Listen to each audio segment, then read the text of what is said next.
Okay, great. So, hi, I'm Matt. I'm from the University of Warsaw, and today I'm going to talk to you about conservation of symmetry and protein evolution. I'm interested in protein engineering and design, and the reason I'm interested in the origin of life is because we're looking at how nature designs proteins, and we want to be able to get the clues from what nature's doing to help us in our designs as well, right? So, and also, the origin of life is interesting. Okay, so okay, sorry, I apologize for the. Let's see if I can move. There we go. That's a little better. Okay, so just the basic questions. Start to talk. What are the hallmarks of life? That's something that I've seen a couple people talking about so far at this conference. I also I want to thank the organizers for allowing me to talk. I've had a lot of fun so far. So what are the hallmarks of life? What can we think about life? And there's a couple of possible answers. Does it reproduce? Does it use water? Does it transduce energy? Right?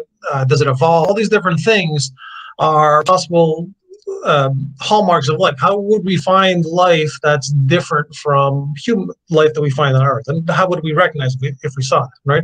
And one of the things I want to bring up to argue for in my talk is for the, hopefully my screen will advance in a second.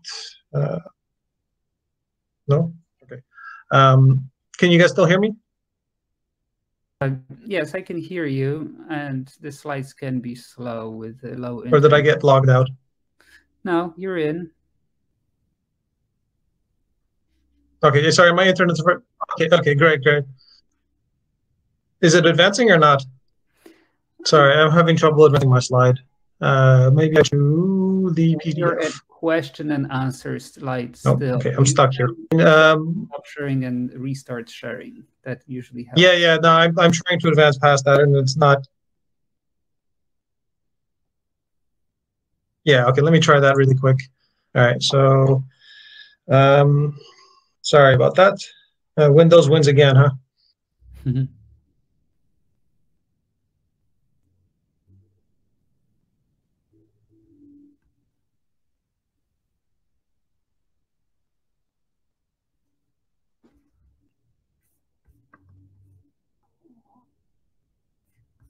Okay, maybe let me turn it. That's a good idea. Let me turn off the camera. That should help. Yeah, there we go. And allow. Okay. Okay. Presentation is visible. Okay. Yeah, but still, I'm having it's my computer's thinking.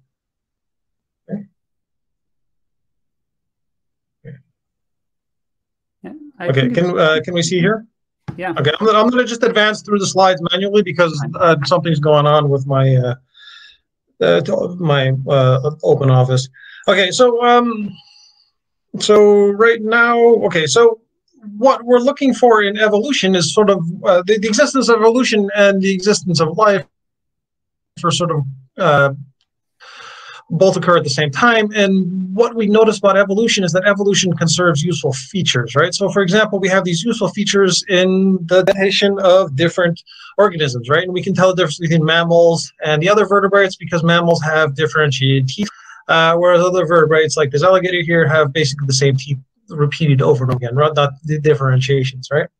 And even things that look very reptilian in our imaginations, like this Dimetrodon here, do have the differentiated teeth. Let us know that it's related, that was one of the primitive mammals, or at least the precursors to the mammals. And so we can recognize these patterns pretty readily because it's what we're good at as humans, right? And we can use this to get ideas about what's happening in different things, okay?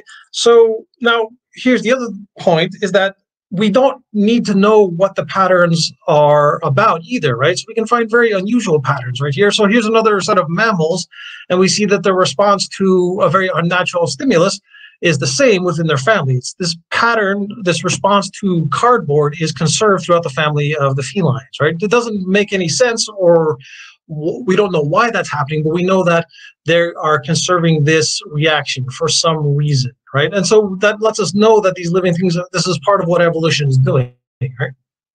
And so why is that important? Why are these pattern recognitions important to us? Because we're thinking about proteins as combinations of simple peptide structures and how they evolved from the sort of primordial soup, as it were, right? And so we have this basic idea, which was first formulated by Margaret Dayhoff, 50 years ago now. The idea that we have free amino acids which were able to combine two peptides, possibly catalyzed by clays, possibly catalyzed by other materials, right? And once we form these peptides, we get a large enough concentration of the peptides, then we can start forming complexes of complexes of the peptides, which eventually can get recorded into the genomic material as a full peptide. And we can get these larger complex structures based on these simple structures, right? Based on even just simply prebiotic free amino acids. And this was first recognized by Dayhoff with the protein ferredoxin, which you can see here, which is she believed to have a very simple repeating pattern, right? Which we can see here is a beta sheet followed by a helical section followed by a beta sheet that repeats again. And we see these 4 cysteines that are conserved in the sequence, which are part of the 4-iron, 4-sulfur cluster, which is what ferredoxin is known for, okay? And so these kind of repeating structures are seen in a couple proteins that are currently exist, and these proteins now are what we refer to as repeat proteins. Okay, so a repeat protein is not what you think of as a standard protein, which is very complex, but a repeat protein is made up of these simpler substructures which repeat a number of times. Here, in this case, in this sort of pizza shape, or over here in this case, these pairs of helices, which we repeat a few times to make a more complex structure, right? So these are very simple structures which can get repeated, and we can use them, evolution has used them to form larger proteins, right? So now the problem here, of course, is that protein repeats are complex and difficult to define because we're sort of applying an artificial term, that is a protein repeat, to whatever nature is doing, right? And so our best definition, we know that repeat proteins contain 3 or more of these repetitions, which are typically 20 to 50 amino acids long. Some of the repeats are very specific in sequence numbers, some have a broader range. What's also annoying is that we can find repeats that are not only variable in length, but variable in number, right? So we don't have to repeat 3 repeats. Nature can repeat 3.7, 4.2, any combination of things like that. Those have all been identified. However, something like 15 to 25% of all proteins contain repeat sections, so they are quite common, which is what we'd expect if the early proteins are, these early architectures are what they arose from, right? We'd expect to see them spread throughout nature. However, because of the choice of the ends being arbitrary, the beginning and end being hard to define, we don't see many recognized repeat proteins in the PTB, but we do find plenty present in genomic sequencing, specifically in eukaryotes, which tend to have more than prokaryotes, right? But if they're more common in eukaryotes, we'd expect them to be more recent additions to nature, okay? So now the question is, if we want to look for these repeats, if we want to find them, if they do exist everywhere, we should be able to find them. If that is an architecture, a fundamental architecture, and Dayhoff is right, they should be present in lots of places, right? So how do we identify them? And we took the tact of simply recognizing a very tautological definition, right? It's that all repeats just have to repeat, right? We don't have to worry about the number. We don't have to worry about their shapes and sizes. We just have to know that there's a repetition that occurs, right? And it has to, one part of the protein has to repeat another part of the protein, right? And so this is sort of shown here in sort of cartoon form with the arrow connecting the 2 parts that are repeating. And of course, you can see this purple one is technically a repeat, but not repeated, as doesn't have a partner. So, but we can build a map of these connections throughout the protein structure, sort of an information model or just a simple blueprint, right? So we know this part of the protein repeats this part, and then if they're related to each other and they're evolved from each other, we expect this architecture to last longer and be more strongly conserved because it's the fundamental architecture than the sequence or the shape of these repeats as well, right? So if we can find this information network, which is actually very easy to do, because what we simply look at the sequences themselves. We look for repeats. This is done very quickly here. What you see is that we just take one sequence, compare the other sequence, make a 2x2 grid. Excuse me, a two-dimensional grid. And anytime we see a match, we can just put a 1 in that position and a 0 in the others, and we can draw these lines showing where the areas of high match are. And that's very simple to do. It's very easy. We can add homology and other things to make them more complex, but that's not super important what's going on there. Which just lets us know that the computation itself is very simple. And so what we can do then is we can look at real proteins. When we look at real proteins, we can identify these patterns within the proteins themselves. Excuse me? Okay, 5 minutes? Okay. Correct. All right, so I will thank you very much. And so what I'm doing now is I'm just showing a red square to show you that these, we can see these patterns and are in fact conserved through nature, right? So we have the bryophyte moss, which is an old plant, peaches and maize, which are a fruit tree, and the grass, which is a more modern species. And we can do a simple comparison using just the Jacquard index, which is simply the union of the intersection, right? So if you see a black spot and it's conserved or matches the black spot in the other protein, we can add that up very easily, and the white space goes away. And so the computation is very simple, and we're able to identify the proteins themselves. And because the computation is simple, we were able to look at all of the known proteins and build a sort of a map here, right? So each of the points on the grid is a cluster of proteins consisting of 50 or it's anywhere from 50 to a couple thousand proteins. The lines, of course, are the short distance. It's a very simple network map, but the computation is easy enough. And so now we're able to find lots of these repeats, and including in places where, even though we've studied these proteins well, we've missed these repeats before. We've missed this fundamental architecture.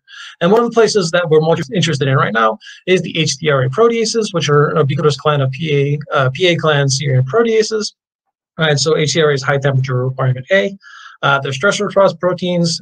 They consist of a protease domain and one or more PDZ domains, right? And so you can see the structure here, and the protein is trimeric, so I'm trying to divide it up as quickly as easily as possible. You see here's a protease domain and PDZ domain, one monomer, second monomer, third monomer there, okay?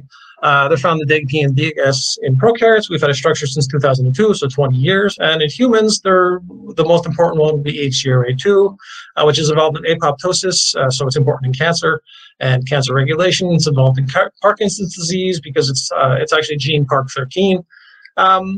And strangely enough, for humans, it has a greater than 95-degree melting temperature. It's a thermophilic protein found in every person, okay? And again, we've had a structure since 2002. Now, we've had this structure, yet we haven't noticed the repeating nature very much in the protein. Part of it we have noticed, of course, is the fact that PA clan serine protease, we can see, which has been known for a while, that it has a sort of double barrel structure here and here, okay, and then the PDZ domain attached to the side. PDZ domains, of course, are also known to repeat. You can see a couple different structures here. PDZ domain is a sort of vaguely bird-shaped object, and you see they repeat in a couple of proteins. So what we've been able to do is, and I'm just going to skip ahead really quickly, is we can divide the protein up properly, and we get into its individual domains, these repeating domains, and superimpose them, right? The superimposition didn't work very well.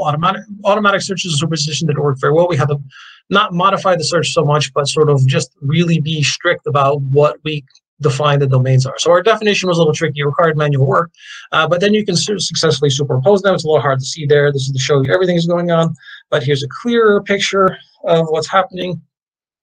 And so we can see the superimposition of the three domains on top of each other right here. And over here is a single monomer of the protein. As you can see, there's a lot going on. There's extra pieces of evolution added over time, but the core fundamental architecture has been there the entire time, right? The serine protease duplicated and followed by a second duplication into the PDZ domain, which is, like protease, is also a peptide binding domain, okay?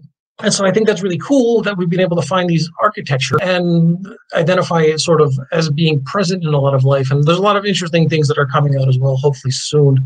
Anyway, so because we're short on time, I just want to thank everyone in the group, and of course all the funders, Chish, Marta, and Cuba, who did most of the work. Of course, the funders, European Union, Poland, and NCN. So thank you very much, and I'll open it for questions. Super interesting. Thank you, those patterns. So we're waiting for any questions on the chat. We got one from Priya. That is, what program did you use for the dot plots? Okay, so the dot plots are, we used the program, we've modified a program, Dotter. Dotter was invented in the 90s. It's a very simple program. It's one of the first repeat detection techniques. They've used more complicated techniques. Our main adjustment was simply doing it on scale and modifying it to increase pattern recognition in a computational way. And that's really our trick there, is like the fact that we've noticed the patterns and the fact that the patterns themselves are maintained. Priya is so much is needed to leave a link for the program on the chat. And okay, yeah, I will do that in a second. Super good. Okay.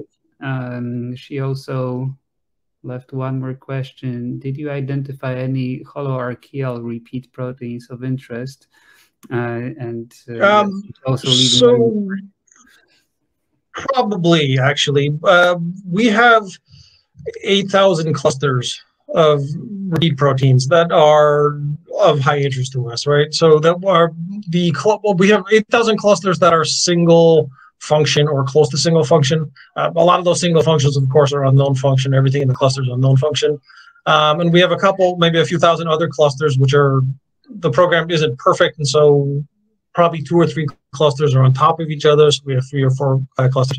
I can check haloarchaea more specifically, but usually our clustering is done by the protein rather than the species. So almost certainly we have haloarchaea. I just don't, off the top of my head, I don't have all 8,000 memorized. Okay, thank you so much. I will wait a minute more for any more questions. I'm checking if Robert is visible on the chat for the event, and unfortunately, I think he lost his connection with internet or something, because okay. Yeah. And we might just finish this session earlier. I see one more. Okay, I guess Marek has a question. Is the list, what is it? Okay. Do we know the role of the repetitions? Okay, so for HTRA, the beta, the protease domain is basically a mirror image of itself. So it's 2 beta barrels. Half of the catalytic triad, or 2 members of the catalytic triad, is on one of the domains, and the other one, the serine, is on the other one. And so it's a way to just fix essentially topology to get all of this. So you need to have the catalytic domain sort of buried in the surface, right? Because if you're building a beta barrel, everything's going to point in different directions. So yeah, so they're essentially, it's probably a primitive peptide binding domain of some sort, because the PDZ is also a peptide binding domain. The PDZ functions to find in humans, it functions to find unfolded proteins. So it's looking for exposed hydrophobic peptides, right? And then it grabs that and pulls it into the mouth of the protease. But again, it also has a peptide binding function, just like you need in a protease as well.